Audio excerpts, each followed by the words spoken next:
Welcome to this special session of the Crimson Circle. I'm Linda Benyo Hoppy, here with Jeffrey Hoppy, ready to channel Adamus Saint Germain. This Crimson Circle session is called special as a result of the activities going on in Paris, the bombings and the tragedies going on there. We've gotten so many inquiries from people wondering if there was a way that the Crimson Circle, that Adamus, could bring some insights to this situation. So we have created this special session to try to offer more perspective on what it is that's been going on with these events in Paris. So, welcome, Adamus. We would love to hear from you. What is your perspective? Indeed, I am that I am, Adamus of Sovereign Domain.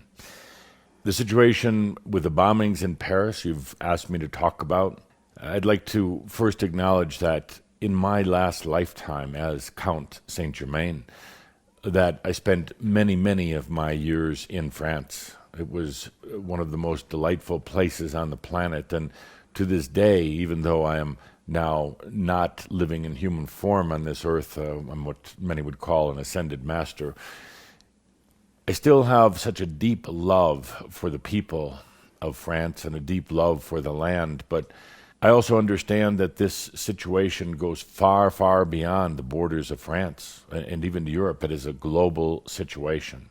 So I've come here today to address this and understand that there is no bias towards one group, one thing, or the other. I am there in Paris shortly after this tragedy to provide counsel, love, and support for all of those who were affected by this incident.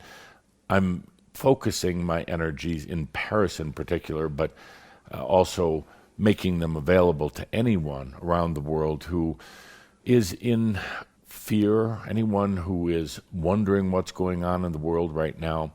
And not just for those who were the victims of the attack, not just those who are what you would call the non-terrorists, but for any right now. And I'm accompanied by many other angelic beings. Those angelic beings who have walked the face of the earth before, who are now considered ascended masters. Those angelic beings who serve humans from the other realms, helping humans through their journey here on this planet. So I want to make it very clear that while I have tremendous love for France, for everything about France, I'm also here in service to the entire planet and to humanity, as so many others are at this time. Thank you. In our ProNOS 2015 session in January of 2015, you said something will happen at the last part of 2015 that will force world leaders to gather together to talk about the future of this planet and about real freedom and peace. Is that what you were referencing back in January? There is not any being, whether they're human or otherwise, that can actually predict the exact events.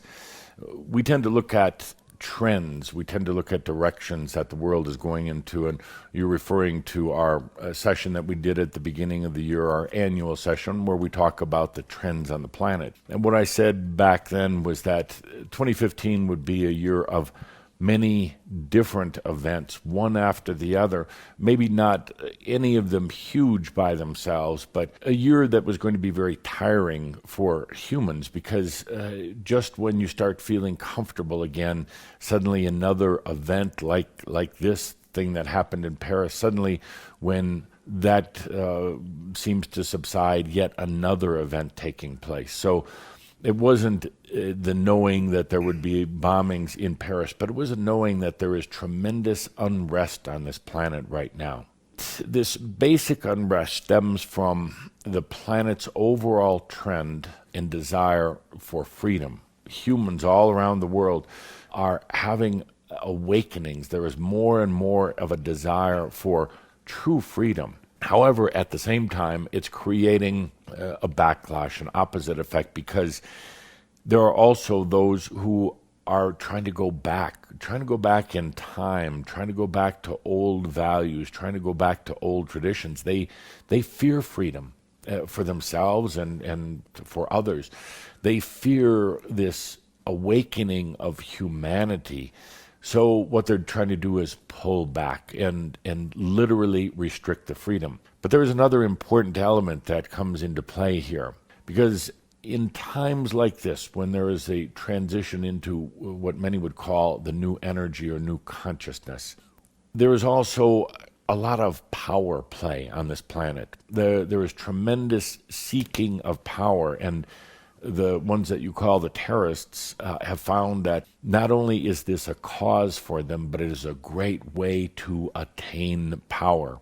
But ultimately, the desire for freedom will trump or supersede all the desires for power. Ultimately, whether it is in the next few years or few decades, this world will come to realize that power is truly an illusion. Power is an old human game, and it doesn't have a place on the planet anymore.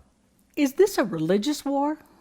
It comes under the veil or the facade of a religious war. Of course, there are religious factions at play here, but ultimately it's actually more about power than anything. But what a great way to get power than with this religious front, this religious facade. So ultimately, no, it's really not, but it's a great way to rabble sabers. It's a great way to incite people, and it's a great way to recruit the ones for your cause. But no, actually, ultimately, it really isn't. Now, that being said, it has a lot of origins in religions, in Christianity, in the Muslim faith, and other elements of religion.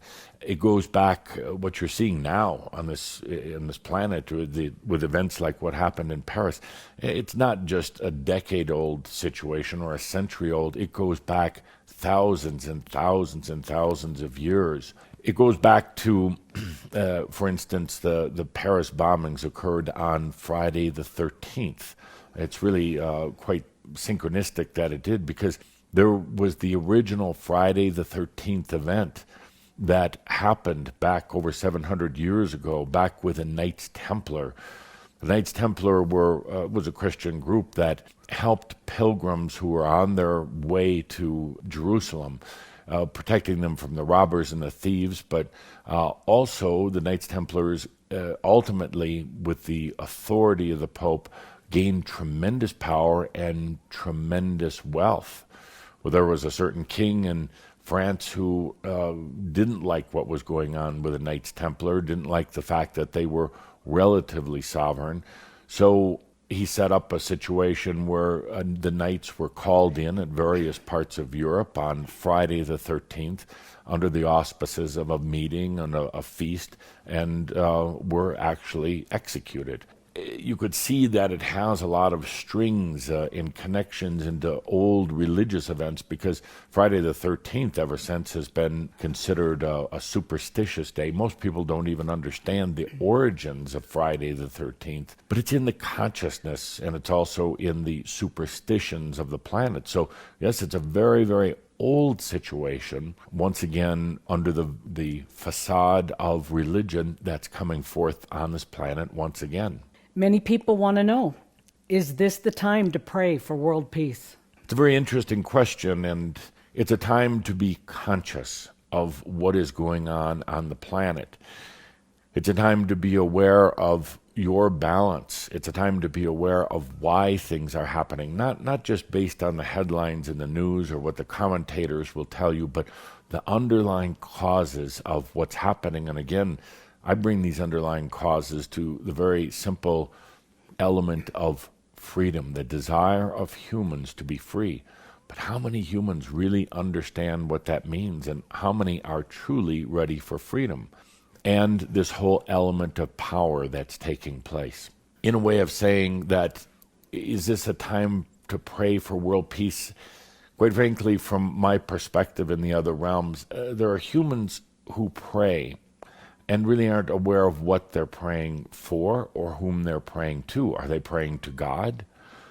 Does God really regulate and monitor the activities of the planet? Are they really praying for their own agenda? Are they praying out of compassion towards the victims? Are they praying for their own safety? So it brings up a very, very big question about what is prayer. That's why I encourage all of you who are listening to this to really come to the understanding of your own selfishness, your own consciousness, your own understandings of it.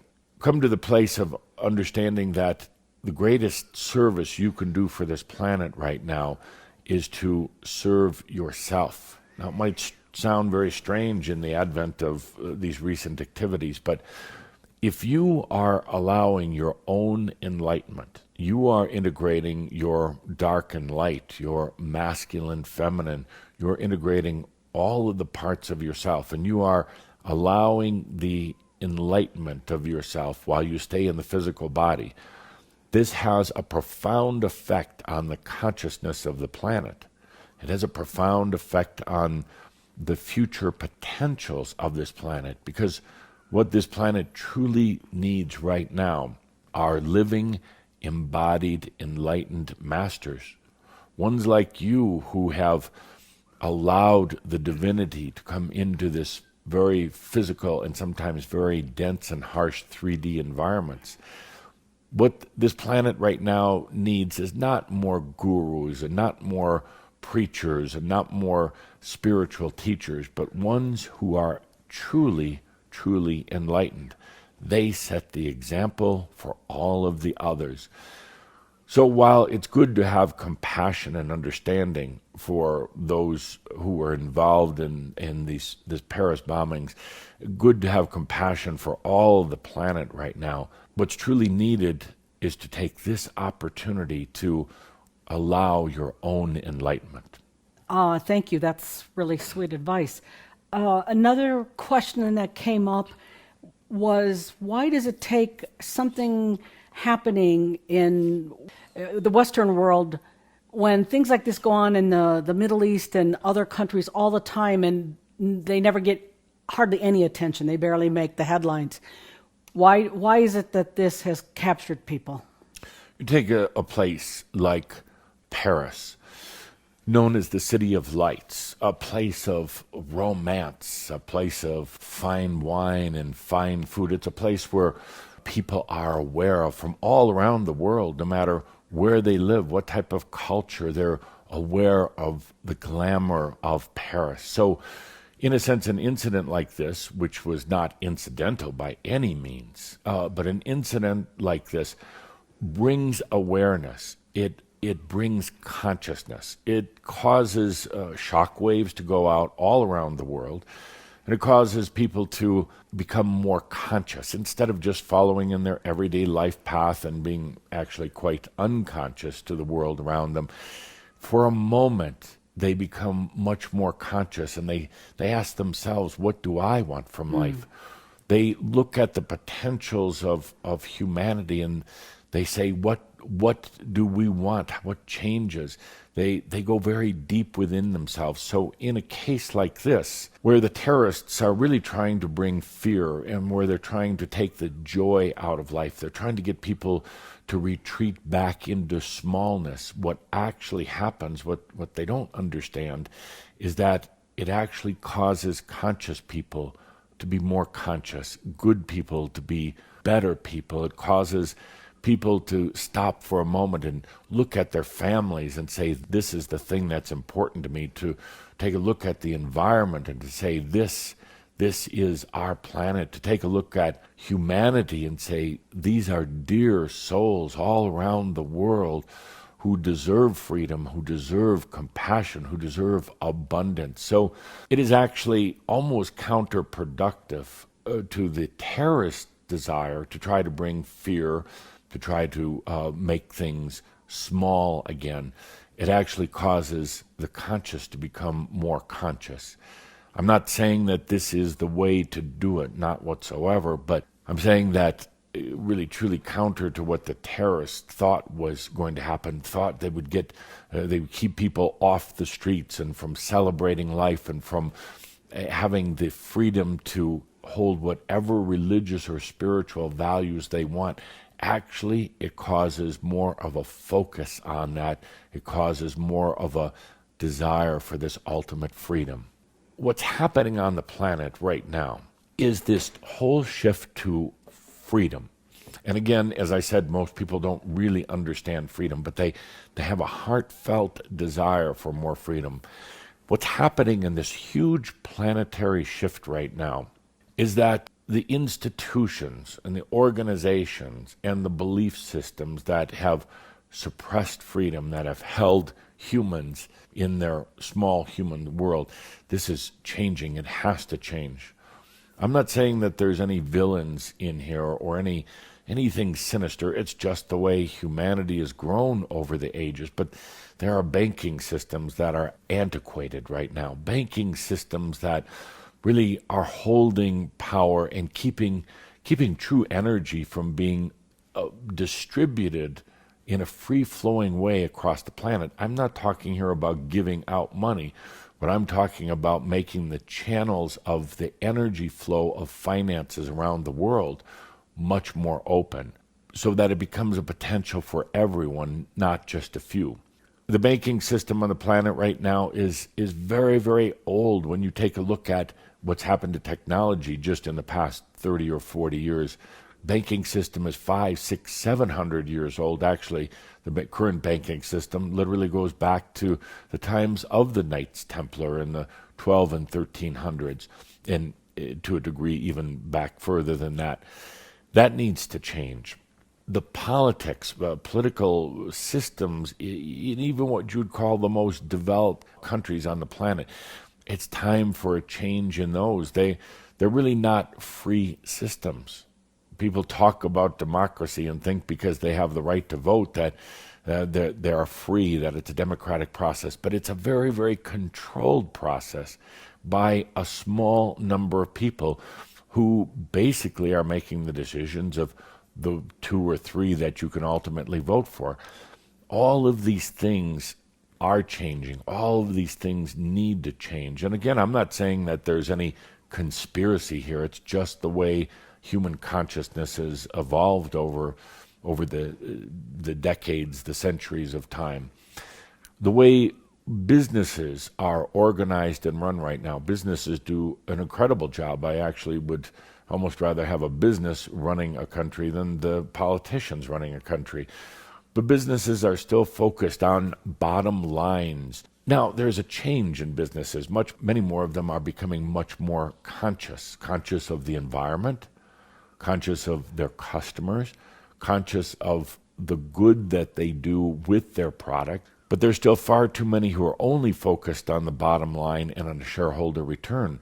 And in the years to come, in the short years to come, you're going to find a shift away from this. You're going to find that it just doesn't work anymore. The companies who are only focused on bottom lines are going to run into problems that they never could have imagined before. It will cause them to either go away or to come into consciousness.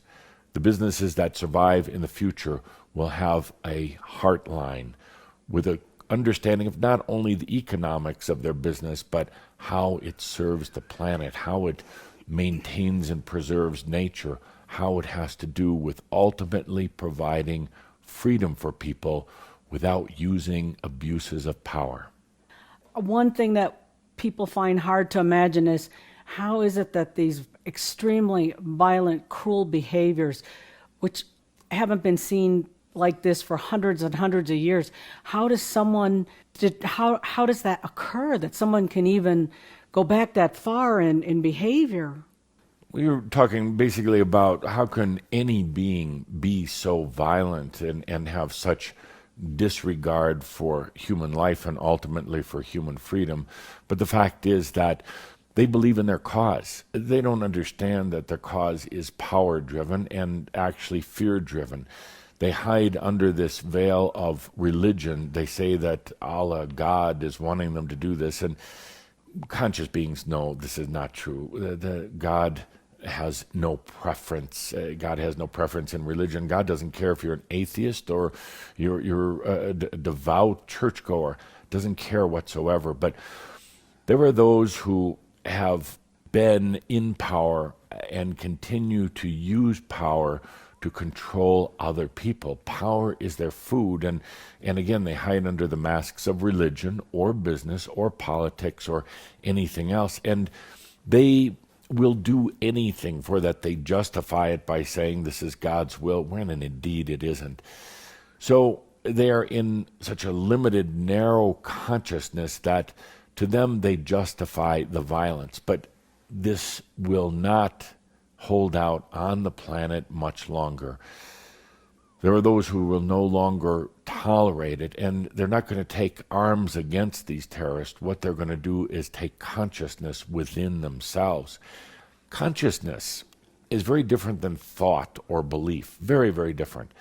Consciousness is the light that ultimately creates everything. Consciousness is the light that draws in energy and manifests. It makes reality.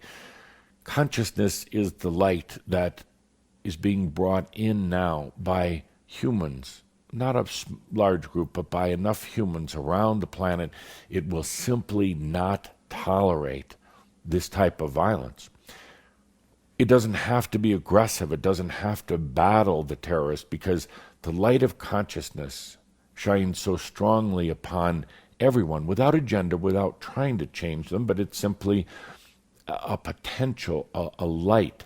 And what happens in a case like this, let's say you have terrorist groups with no regard for life who are really out seeking just power. But when consciousness comes in their midst, it will actually cause them to do things like fight amongst themselves, destroy themselves from within. Consciousness is that light that is going to change the planet. And please understand, consciousness is not a religion. It's not New Age. It's not spirituality. It is the I am presence. It is the total awareness that doesn't need energy, that doesn't need religions, that doesn't need money or anything. It is just awareness. And it's being allowed into this planet by more and more and more individuals every day. That is what's going to change the planet. Wow, I have to say, I think everything here that was on my list of questions appears to have been covered here. Is there more that you would like to add to this? I would just like to say that there is a lot of grief and sadness with an event like this. Absolutely. For those of us who are in the other realms, what you call the angelic realms, who have walked in the human journey, we've been in the physical body before, it does bring a large degree of sadness, because we know this doesn't need to be done. We know there were innocent lives lost, and I don't subscribe to the theory that everyone who is involved in this somehow chose this in their path. I simply don't. Because while it may have been an element or a potential in their path, there are other potentials as well that they didn't need to be subject to this cruelty. So there is sadness on the other realms, but it causes us to be attracted to the humans on this planet who are working for freedom, who realize that power is truly an illusion, and when there is power, there is abuse. And we are working more closely now with all of those who are allowing consciousness into their life, their I amness into their life. These events are going to continue, whether it's for the next 5 years or 10 years, because there is such underlying turmoil on the planet right now. There is such an imbalance in religions and in businesses and governments. There is so much control and deception. Things like the internet now make it possible for all of these things to come out, for what has been hidden to come forth. So people are less and less and less tolerant of the abuses of power, of the imbalances of politics, of the wars that are taking place upon the planet. So because of that, we're not just going to have some overnight miracle that stops the violence, but as the violence increases, it's going to bring more awareness, more consciousness about what humans really want. It's going to bring more attention to power and the abuses of power on the planet, and it's going to bring into the face of humans across this planet the question, are you ready for freedom? And while the answer to that question may seem obvious, when it comes in front of you, are you ready for freedom?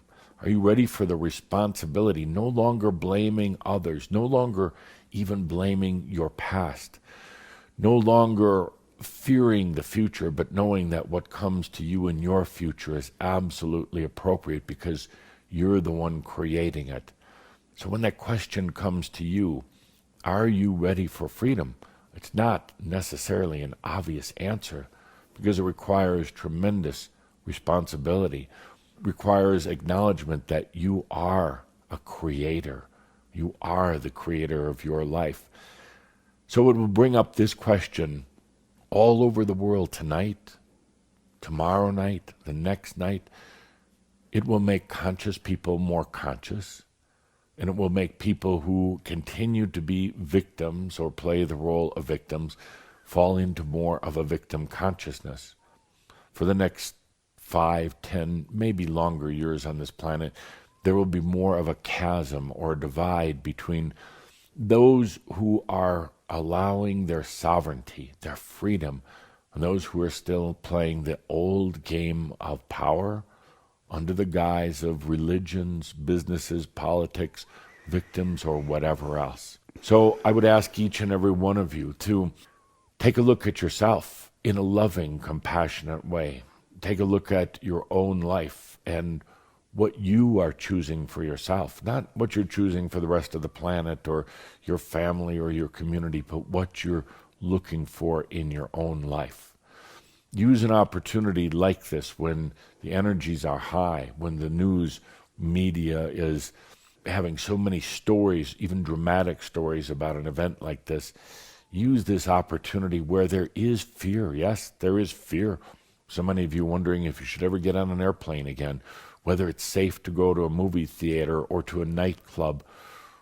Use this opportunity to take a look within yourself at what you are choosing and what you want for your life, because that light that you discover within yourself is the very thing that will eventually change the planet.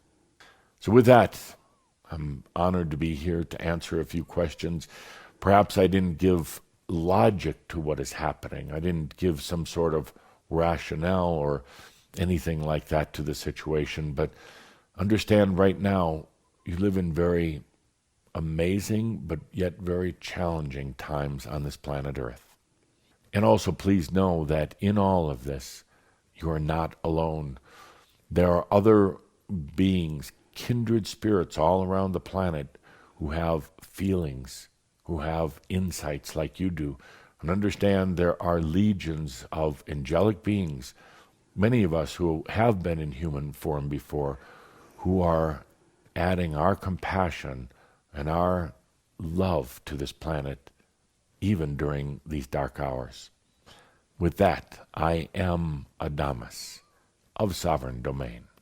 Thank you, Adamus. We appreciate your perspective and support. Thank you so much. Thank you to Jeffrey for channeling Adamus. Please go to the Crimson Circle, www.crimsoncircle.com, if you're interested in more information. Thank you for being with us at this time.